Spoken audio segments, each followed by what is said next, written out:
এবার একটু শুনবো যে রাসূলুল্লাহ সাল্লাল্লাহু আলাইহি ওয়াসাল্লাম কদরের রাতগুলোতে কি কি ইবাদত করতেন। আমি খুঁজে 5টা আমলের কথা পেয়েছি, বিশেষভাবে কমন যে আমলগুলো সেগুলো তো ছিলই, বিশেষভাবে 5টা কাজ রাসূল সাল্লাল্লাহু আলাইহি ওয়াসাল্লাম এই কদরের রাতে করতেন। 1 নম্বর কাজ হচ্ছে তিনি সারা রাত জেগে ইবাদত করতেন এবং পরিবারের লোকদেরকে ঘুমোতে দিতেন না, উঠিয়ে দিতেন।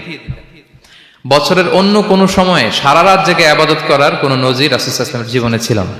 সব রাতে ঘুমাতেন। আম্মা জান আয়েশা রাদিয়াল্লাহু তাআলা আনহা বলেন, ইযা দাখালাল আশরু আহিয়াল লাইলা ওয়া আইকাযা আহলা ওয়া জাদ্দা ওয়া শাদ্দাল মিযার। রমাদানের শেষ দশক যখন আসতো রাসূল সাল্লাল্লাহু আলাইহি ওয়াসাল্লাম সারা রাত জেগে ইবাদত করতেন। পরিবারের সদস্যদেরকে জাগিয়ে তুলতেন, স্ত্রীদের ঘুমাতে দিতেন না, জাগিয়ে তুলতেন। ফাতেমা রাদিয়াল্লাহু তাআলা আনহার ঘর পাশেই ছিল, তাদেরকে যে জাগাতেন এবং নিজে সারা রাত ইবাদত করতেনই।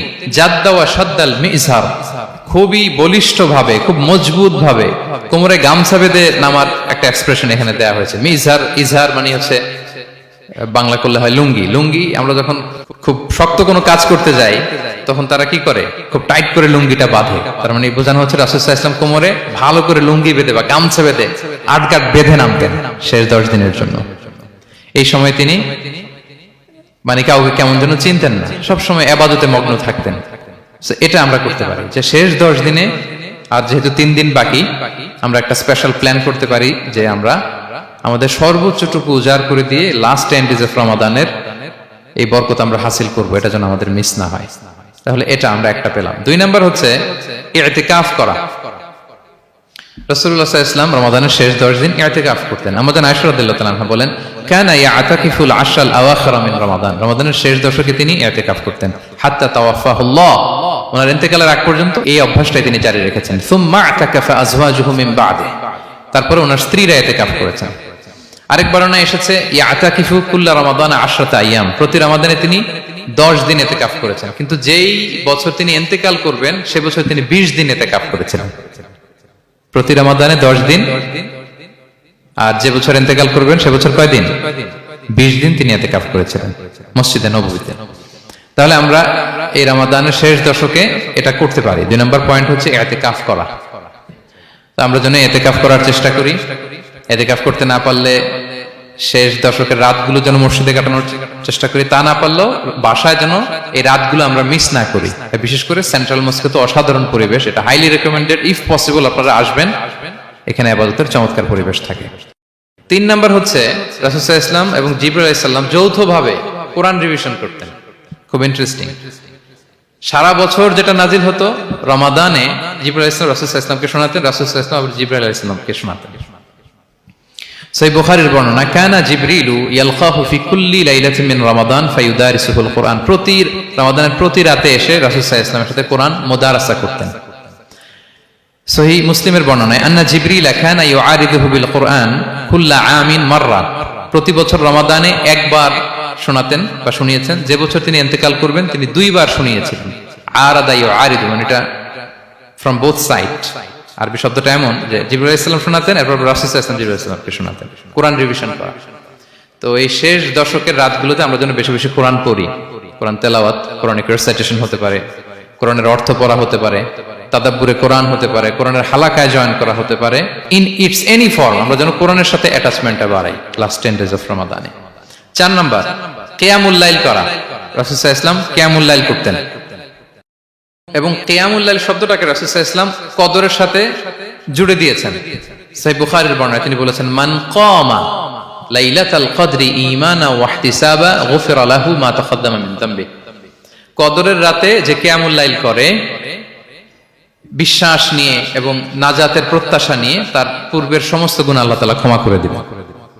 তাহলে কিয়ামুল লাইলটা রাসূল সাল্লাল্লাহু আলাইহি ওয়াসাল্লাম বিশেষভাবে কদরের রাতের সাথে সম্পৃক্ত করেছেন। আমরা যেন প্রতি রাতে কিয়ামুল লাইল করি, লম্বা সময় যেন দাঁড়িয়ে থাকি, লম্বা সময় কোরআনিক রিসাইটেশন করি দাঁড়িয়ে থেকে, লম্বা সময় রুকু, লম্বা সময় সিজদা, স্পেশালি সিজদা। আখরাবু মা ইয়াকুনুল আবদু মির রাব্বিহি ওয়া হুয়া সাজিদ ফাআকসিরু ফিহি দুআ। বান্দা যখন সিজদায় থাকে আল্লাহ সবচেয়ে কাছে থাকে। তো আমরা তো আল্লাহর সবচেয়ে কাছে যেতে চাই এই ক্রিম টাইমটাতে, কি বলেন? আমরা যেন লম্বা সময় সিজদাতে থাকি। কিন্তু আমাদের অনেকের যেটা হয়, নামাজে তাড়াহুড়ো, অনেকের সব ব্যস্ততা যখন নামাজে দাঁড়াই এরকম হয়ে যায়।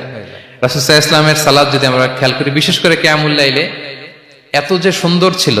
আম্মা জান আয়েশা রাদিয়াল্লাহু তাআলা আনহাকে জিজ্ঞেস করা হয়েছিল যে হে আম্মা জান, রাসূল সাল্লাল্লাহু আলাইহি ওয়াসাল্লামের কিয়ামুল লাইল কেমন ছিল, কিভাবে কিয়ামুল লাইল করতেন? আম্মা জান আয়েশা দেখেন ওনার এক্সপ্রেশনটা কত সুন্দর। তিনি বলেছেন ফালা তাসআল আন হুসনিহিন্না ওয়া তুলিহিন্না, রাসূল সাল্লাল্লাহু আলাইহি ওয়াসাল্লামের কিয়াম যে কত সুন্দর ছিল, কত লম্বা ছিল, আমায় জিজ্ঞেস করো না, আমি বলতে পারবো না। আমরা অনেক সময় যখন খুব বেশি চমৎকার কিছু হয় তো আমরা কি বলি, ভাই এত সুন্দর ছিল আমি বোঝাতে পারবো না, এরকম বলি না যে এত অসাধারণ আমি বলে বোঝাতে পারবো না। বাংলাতেও কিন্তু আমরা বলি এত চমৎকার বলে বোঝাতে পারবো না, শব্দের বুননে ভাষার বুননে আমি ফুটিয়ে তুলতে পারবো না। তো আম্মা জান আয়েশা এটাই বলেছিলেন ফালা তাসআল আন হুসনিহিন্না ওয়া তুলিহিন্না, রাসূল সাল্লাল্লাহু আলাইহি ওয়াসাল্লামের রাতের নামাজ কিয়ামুল লাইল যে কত সুন্দর ছিল, কত দীর্ঘ ছিল, লম্বা ছিল, আমায় জিজ্ঞেস করো না, আমি বলে বোঝাতে পারবো না। সুবহানাল্লাহি ওয়া বিহামদি। আমরা যেন লম্বা সময় কিয়ামুল লাইল করি। আম্মা জান আয়েশা রাদিয়াল্লাহু তাআলা আনহা আরো বলেন কানা ইয়াকুমু মিনাল লাইলি হাত্তা তাতাফাত্তারা কদামা, এত দীর্ঘ সময় দাঁড়িয়ে থাকতেন, থাকতে থাকতে ওনার পা ফুলে যেত, পা দুটো ফুলে যেত। আপনিও দীর্ঘ সময় দাঁড়িয়ে দেখেন যে পায়ে ঝিম ধরে যাবে, পা ফুলে যাবে, এটা করতেন রাসূল সাল্লাল্লাহু আলাইহি ওয়াসাল্লাম। তো আম্মা জান আয়েশা বলেন ইয়া রাসূলুল্লাহ লিমা তাসনাউ হাদা ওয়া ক্বাদ গুফিরা লাকা মা তাকদ্দামা মিন যামবিকা মা তাআখার, আপনি এত কষ্ট কেন সহ্য করেন নিজের দেহের উপরে? আপনার তো আগের পরের সব গুনাহ মাফ, আদত তো রাসূল সাল্লাল্লাহু আলাইহি ওয়াসাল্লামের গুনাহই নেই, তিনি নিষ্পাপ। এত কষ্ট কেন করেন? আপনার আগের পরের সবই তো মাফ করে দেয়া হয়েছে, কেন করেন? রাসূল সাল্লাল্লাহু আলাইহি ওয়াসাল্লাম উত্তর করেছেন আফালা উহিব্বু আন আকুনা আবদান শাকুরা, আয়েশা আমি কি শুকরগুজার বান্দা হতে পছন্দ করব না? আল্লাহ তাআলা আমাকে তার রহম এবং করমে সব মাফ করে দিয়েছেন, কিন্তু আমি কি শুকরগুজার হব না? আমি কি আমার রোলটা প্লে করব না? আমি কি নিজেকে সঁপে দেব না আল্লাহ তাআলার কাছে জায়নামাজে? তো এটা ছিল সংক্ষেপে রাসূল সাল্লাল্লাহু আলাইহি ওয়াসাল্লামের কিয়ামুল লাইলের ধরন। এভাবে তিনি দীর্ঘ সময় কিয়ামুল লাইল করতেন। আমরা যেন এটা করি। সেন্ট্রাল মস্কে কিয়ামুল লাইল এবছর নিশ্চয়ই হচ্ছে, আমরা যেন অংশগ্রহণ করি। 5 নম্বরে রাসূল সাল্লাল্লাহু আলাইহি ওয়াসাল্লাম দোয়া করতেন। এই কদরের রাতগুলোতে খুব বেশি বেশি দোয়া করতেন। দোয়া নিয়ে আমরা একটা জুমার খুতবা দিয়েছিলাম, সেখানে আমরা বলেছিলাম যে দোয়া হতে হবে খুব আন্তরিক দোয়া, রোবোটিক দোয়া যেন না হয়। আপনার আবেগ, ভালোবাসা, মনের মাধুরী মিশিয়ে, চোখের পানি মিশিয়ে, অশ্রু সিক্ত করে এই দোয়াটা করতে হবে, তাহলে সে দোয়া আল্লাহর কাছে কবুল হবে। আমরা যেন আমাদের ভাব, আবেগ সব ঢেলে দিতে পারি আমাদের দোয়াতে, আমাদের সিজদায়, আমাদের কিয়ামুল লাইলে। এবং যে কোনো ভাষায় কোরআনিক দোয়াগুলো রেকমেন্ডেড, হাদিসের মাসুরগুলো রেকমেন্ডেড। তাছাড়া আপনার নিজের ভাষায় আপনার কি চাওয়া, আপনার কি আকাঙ্ক্ষা, আপনার মনের কষ্ট, যাতনা সবকিছু আপনি আল্লাহ তাআলার কাছে পেশ করুন। এবং আম্মা জান আয়েশা জিজ্ঞেস করেছিলেন ইয়া রাসূলুল্লাহ, আমি যদি কদর পেয়ে যাই আমি কি বলবো এ রাতে? মা আদউ, কি দোয়া করব? রাসূল সাল্লাল্লাহু আলাইহি ওয়াসাল্লাম বললেন তাকুলিন, আয়েশা তুমি বলবে আল্লাহুম্মা ইন্নাকা আফুউন তুহিব্বুল আফওয়া ফাআফু আন্নী। আয়েশা তুমি যদি কদরের রাত পেয়ে যাও এটা বলবে, হে আল্লাহ আপনি ক্ষমাশীল, আল্লাহ আপনি ক্ষমাকে পছন্দ করেন, আল্লাহ তাই আপনি আমায় ক্ষমা করেন। হে আল্লাহ আপনি ক্ষমাশীল, আপনি ক্ষমাকে পছন্দ করেন, আল্লাহ আপনি আমাকে ক্ষমা করেন। এই দোয়াটা আমরা যেন বেশি বেশি করি। আমার সাথে সাথে সবাই একটু পড়ুন মেহেরবানি করে। আল্লাহুম্মা ইন্নাকা আফুউন তুহিব্বুল আফওয়া ফাআফু আন্নী। আল্লাহুম্মা ইন্নাকা আফুউন তুহিব্বুল আফওয়া ফাআফু আন্নী। হে আল্লাহ আপনি ক্ষমাশীল, আপনি ক্ষমা করাকে পছন্দ করেন, আল্লাহ আমাকে ক্ষমা করেন। আমরা আমাদের নিজেদের ভাষায় অনেক দোয়া করতে পারবো, কিন্তু রাসূল সাল্লাল্লাহু আলাইহি ওয়াসাল্লামের শেখানো দোয়াগুলো এটা হচ্ছে মানে very precise in wording but comprehensive in meaning. এটার অর্থ, এটার আবেদন এটা অনেক বেশি। আমি অনেক 10টা-20টা বাক্য বলে এত সুন্দর কথা মিলাতে পারবো না। রাসূল সাল্লাল্লাহু আলাইহি ওয়াসাল্লাম যেটা শিখিয়ে দিয়েছেন, আগে আল্লাহর প্রশংসা করলাম, আল্লাহ আপনি ক্ষমাশীল, আবারও প্রশংসা, আল্লাহ আপনি তো ক্ষমা করাকে পছন্দ করেন। যেটা আপনি পছন্দ করেন না ওইটা তো চাচ্ছি না, যেটা আপনার পছন্দ, যেটা আপনি করতে ভালোবাসেন, গাফিরিয যামবি ওয়া কাবিলিত তাওব, আপনি ক্ষমা করাকে পছন্দ করেন, তওবা কবুলকে আপনি পছন্দ করেন, তো সেটাই তো চাচ্ছি আপনার কাছে, আপনি আমার তওবা কবুল করুন, আল্লাহ আপনি আমাকে ক্ষমা করুন। এই দোয়াটা প্রত্যেক রাতে যেন আমরা বেশি বেশি করি।